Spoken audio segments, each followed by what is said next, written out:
शहजादा मुस्लिम महाविद्यालय कर्मा बहुवरा दिलदार नगर गाजीपुर के प्रशिक्षण संस्थान से डीएलएड द्वितीय सेमेस्टर सामाजिक अध्ययन विषय का शिक्षण ऑनलाइन के माध्यम से प्रारंभ किया जा रहा है। सामाजिक अध्ययन आप सभी लोगों ने प्रथम सेमेस्टर में किया है, उसी प्रकार सामाजिक अध्ययन विषय का अध्ययन द्वितीय सेमेस्टर में भी करना है। सामाजिक अध्ययन का प्रथम अध्याय है भारतवर्ष में प्रथम साम्राज्य की स्थापना। भारतवर्ष में प्रथम साम्राज्य की स्थापना, जिसमें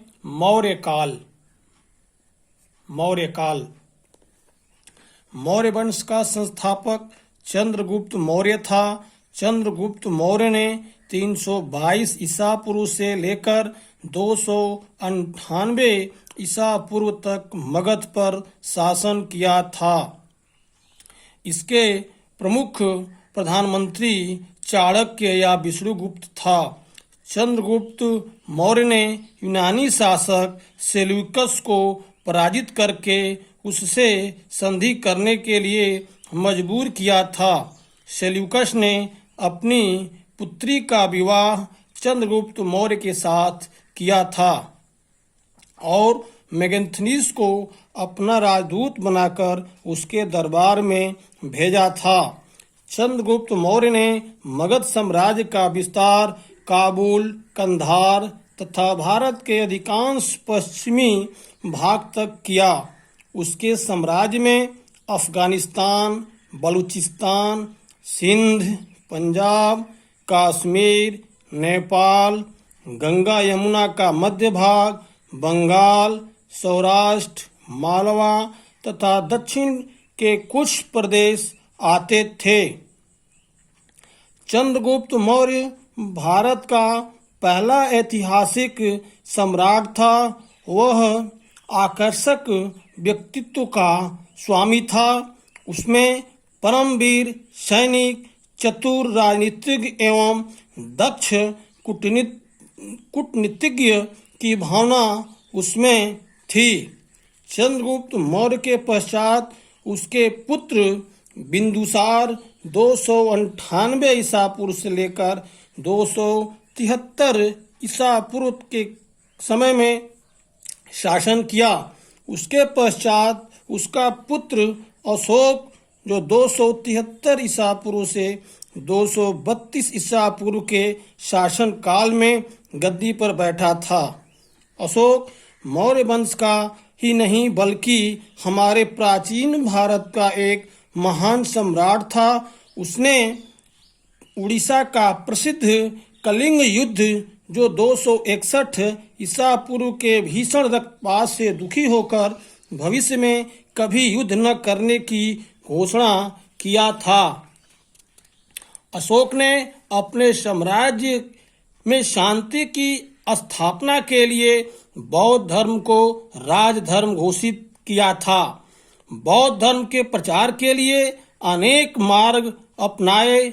अशोक को देवनाम प्रिय की उपाधि दी जाती है और जनता के कल्याण के लिए उसने अनेक कार्य किए।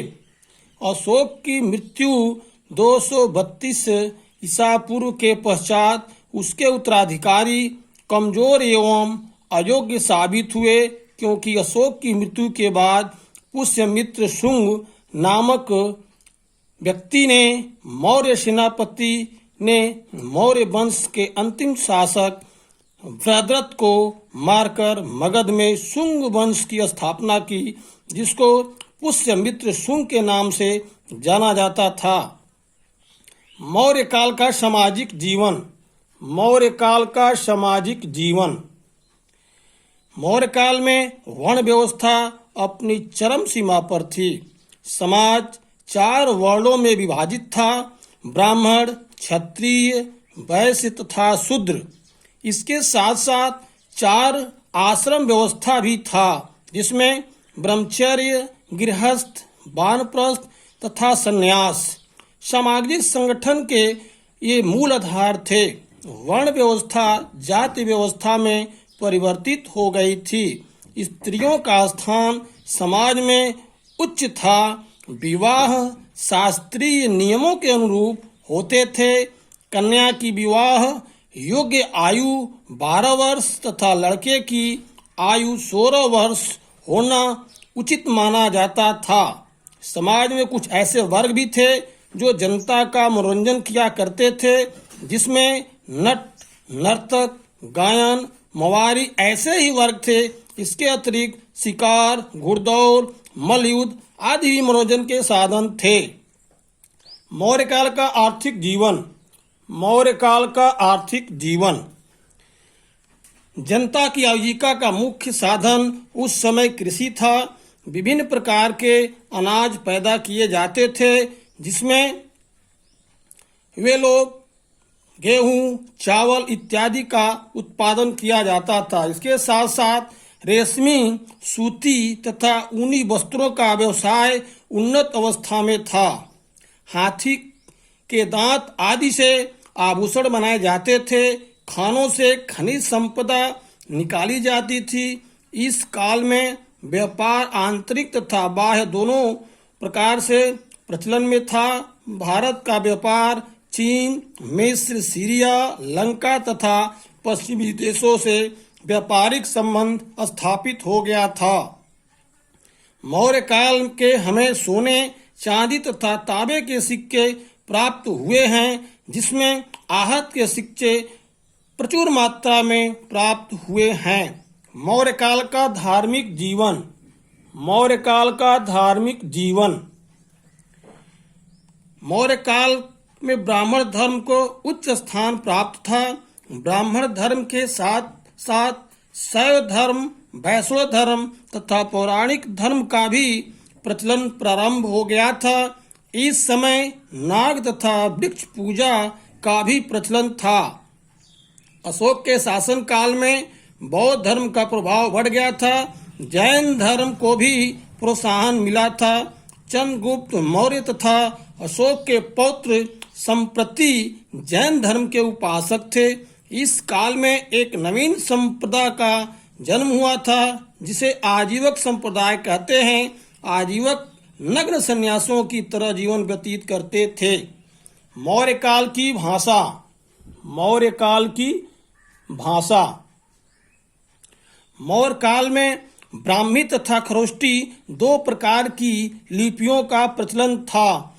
ब्राह्मी राष्ट्रीय लिपि थी और खरोष्टी का प्रचलन पश्चिमोत्तर प्रांत में था। संस्कृत तथा पाली भाषाओं का प्रचलन भी था, लेकिन अशोक के शासन में पाली राजभाषा घोषित की गई थी। सूत्रों के अनुसार सूत्र ग्रंथों की रचना हुई। वात्स्यायन तथा व्याकरण ग्रंथों की रचना मौर्य काल में ही हुई। मौर्य काल की साहित्य। मौर्य काल का साहित्य। इस काल में इंडिका तथा वासनदत्ता, नाट्यधारा की जो साहित्यिक रचनाएं मिलती हैं, उससे स्पष्ट होता है कि मौर्य काल में साहित्य की विशेष उन्नति हुई थी, जिसमें वात्स्यायन द्वारा ग्रंथ लिखे गए। व्याकरण की रचना मौर्य काल में ही हुई थी। इस काल की अन्य रचनाएं अर्थशास्त्र, जिसके लेखक कौटिल्य थे, तथा मैगथनीज की इंडिका इतिहास के रूप में महत्वपूर्ण मानी गई है। मौर्य काल की कला। मौर्य काल की कला। मौर्य काल में कला के क्षेत्र में विशेष प्रगति हुई थी। चंद्रगुप्त मौर्य ने अनेक भवनों एवं राजप्रसादों का निर्माण कराया था। इन भवनों में विशाल कमरे थे और स्तंभों के ऊपर सोने चांदी की पालिश की गई थी। अशोक के समय में कला का अधिक विकास हुआ। उसने भिक्षुओं के लिए बराबर नागार्जुनी गुफाओं का निर्माण कराया। धार्मिक भावना से प्रेरित होकर अशोक ने स्तूपों का भी निर्माण कराया। सांची का स्तूप का निर्माण अशोक ने ही करवाया था। अशोक के द्वारा बहुत से शिलालेख निर्मित किए गए, जिसमें गुहा लेख तथा स्तंभ लेख मौर्यकालीन कला के उत्कृष्ट नमूने हैं। ठोस पाषाणों से निर्मित स्तंभों या लाटों की कला इस काल की प्रमुख विशेषता है। स्तंभों में सारनाथ का स्तंभ, जिसके ऊपर 4 सिंहों की आकृति बनी है, अधिक यह कलात्मक है। इन सिंहों के नीचे एक चौकोर पहिए पर धर्म चक्र तथा 4 पशु, घोड़ा, शेर, हाथी एवं नंदी बैल अंकित हैं। यह मौर्य काल की कला का उत्कृष्ट नमूना है। इसके बाद अगला वीडियो अगले दिन प्रस्तुत किया जाएगा।